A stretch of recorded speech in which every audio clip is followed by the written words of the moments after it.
pin me, the blame on me personally. Probably amongst the highest in India in the corporate sector, highest. All forgotten. Nobody even referred. ये एक बहुत detail बातचीत है जिसमें उन्होंने Kingfisher airlines के बंद होने से लेकर उन पर लगे आरोपों और आज वो खुद को कैसे देखते हैं उस सब पर अपना नजरिया रखा है। हाँ, और देखिए हमारा इरादा यहाँ किसी को सही या गलत ठहराना नहीं है। हम बस इस इंटरव्यू के आधार पर उनके नजरिए को समझने की कोशिश कर रहे हैं। उनका सफर, किंगफिशर का गिरना, आरोप और फिर उनकी सफाई। कहानी बिल्कुल सीधी नहीं है, कई परतें इसमें। तो चलिए शुरू करते हैं किंगफिशर एयरलाइंस से।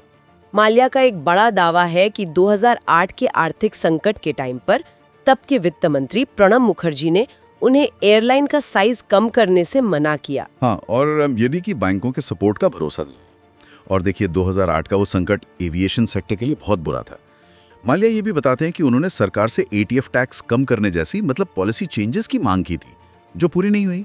और उनका ये भी कहना था कि बैंकों ने शायद सरकार के कहने पर ही किंगफिशर को लोन दिया। हाँ, और उन्होंने ये भी बताया कि एयरलाइन बचाने के लिए करीब 3000 करोड़ का अपना पैसा लगाया था।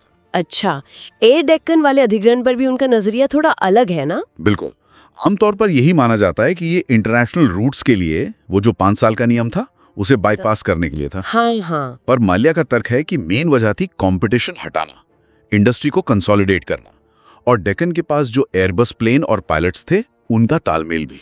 दिलचस्प।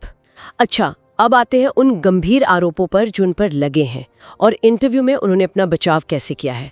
मुख्य आरोप क्या-क्या थे? सबसे बड़े आरोप तो हैं वो फंड साइफनिंग के, पैसा इधर उधर करने के, फिर बैंकों को गलत जानकारी देना, खासकर आईडीबीआई लोन और किंगफिशर ब्रांड की वैल्यूएशन को लेकर, और जानबूझकर कर्ज ना चुकाना, विलफुल डिफॉल्टर होना। हाँ, ये मुख्य है। और इन पर माल्या का जवाब क्या रहा? उनका पहला पॉइंट है कि उन्होंने पर्सनल गारंटी दी थी।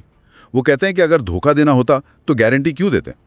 फिर यूनाइटेड ब्रूअरीज होल्डिंग्स के शेयर भी गिरवी रखे थे। ब्रांड वैल्यूएशन पर उनका कहना है कि वो ग्रॉन्ड थॉर्नटन और ब्रांड फाइनेंस जैसी बड़ी फर्मों ने की थी। अच्छा, रिकॉग्नाइज्ड फर्म्स ने। हाँ, और जिसे बैंकों ने माना भी था। और वो इस बात पर बहुत जोर देते हैं कि कर्ज एयरलाइन ने लिया था, उन्होंने पर्सनली नहीं। एक और बड़ा मुद्दा था कर्मचारियों की सैलरी का, वो नहीं दे पाए थे। उस पर क्या कहा? माल्या का कहना है कि कंपनी के पास सच में पैसे नहीं थे। उन्होंने बताया कि यूबी ग्रुप के कुछ 260 करोड़ रुपए कर्नाटक हाईकोर्ट में जमा थे। हाँ, उन्होंने कोर्ट में अर्जी भी लगाई कि इससे सैलरी दे दें, पर बैंकों ने आपत्ति की और कोर्ट ने इजाजत नहीं दी, ऐसा उनका कहना है। उनकी वो फ्लैम्बॉयंट छवि पर भी बहुत बात होती है, किंग ऑफ गुड टाइम्स। हाँ, इस पर वो कहते हैं कि ये छवि मीडिया की बनाई हुई है और उनके ब्रांड प्रमोशन से जुड़ी थी। वो याद दिलाते हैं कि king of good times Kingfisher beer का टैगलाइन था, उनका नहीं।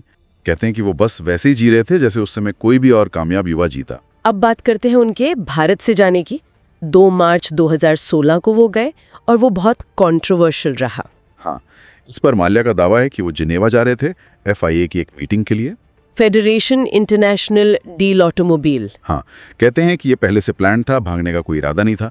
वो ये भी दावा करते हैं कि दिल्ली एयरपोर्ट जाने से पहले संसद में उन्होंने तब के वित्त मंत्री अरुण जेटली को बताया था इस बारे में। लेकिन जो कहानी ज्यादा चलती है वो ये कि वो सुप्रीम कोर्ट की एक हियरिंग से ठीक पहले निकल गए। माल्या इस बात से साफ इनकार करते हैं, कहते हैं उन्हें ऐसी किसी हियरिंग की जानकारी ही नहीं थी। अच्छा। उनका ये भी कहना है कि भारत छोड़ने के कुछ ही दिन बाद उनका पासपोर्ट रद्द कर दिया गया, तो वो वापस आ ही नहीं सकते थे। और आज की स्थिति पर उनका सबसे शायद चौंकाने वाला दावा ये है कि बैंक उनसे पैसा वसूल चुके हैं। हाँ, वो दावा करते हैं कि बैंक 14,100 करोड़ रुपए की वसूली कर चुके हैं, और इसके लिए वो वित्त मंत्रालय की एक हालिया रिपोर्ट का हवाला देते हैं।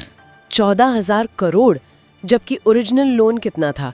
DRT का आंकड़ा तो शायद 6,200 करोड़ प्लस ब्याज था। बिल्कुल, उनका तर्क यही है कि ये रकम मूल कर्ज से कहीं ज्यादा है, लेकिन फिर भी उनका कहना है उन्हें आज तक कोई फाइनल हिसाब नहीं दिया गया। तो फिर कानूनी तौर पर अभी मामला कहाँ है? देखिए, यूके कोर्ट ने माना है कि भारत में उन पर मुकदमा चलाने के लिए प्रिमा फेसी केस तो बनता है। पहली नजर में केस चलाने लायक सबूत है। हाँ, पर ये कोई दोष सिद्धि या फाइनल फैसला नहीं है। माल्या कहते हैं कि अगर उन्हें भारत में फेयर ट्रायल का भरोसा मिले तो वो वापस आने पर सोच सकते हैं। फिलहाल कानूनी लड़ाई तो चल ही रही है। तो कुल मिलाकर एक तरफ माल्या है जो खुद को हालात, मीडिया नैरेटिव और उनके अनुसार एक टारगेटेड एक्शन का शिकार बता रहे हैं। और दूसरी तरफ है धोखाधड़ी और जानबूझकर कर्ज न चुकाने की आधिकारिक कहानी। और ये जो 14,100 करोड़ रुपए की वसूली का दावा है, ये इस पूरी तस्वीर को और उलझा देता है। बिल्कुल।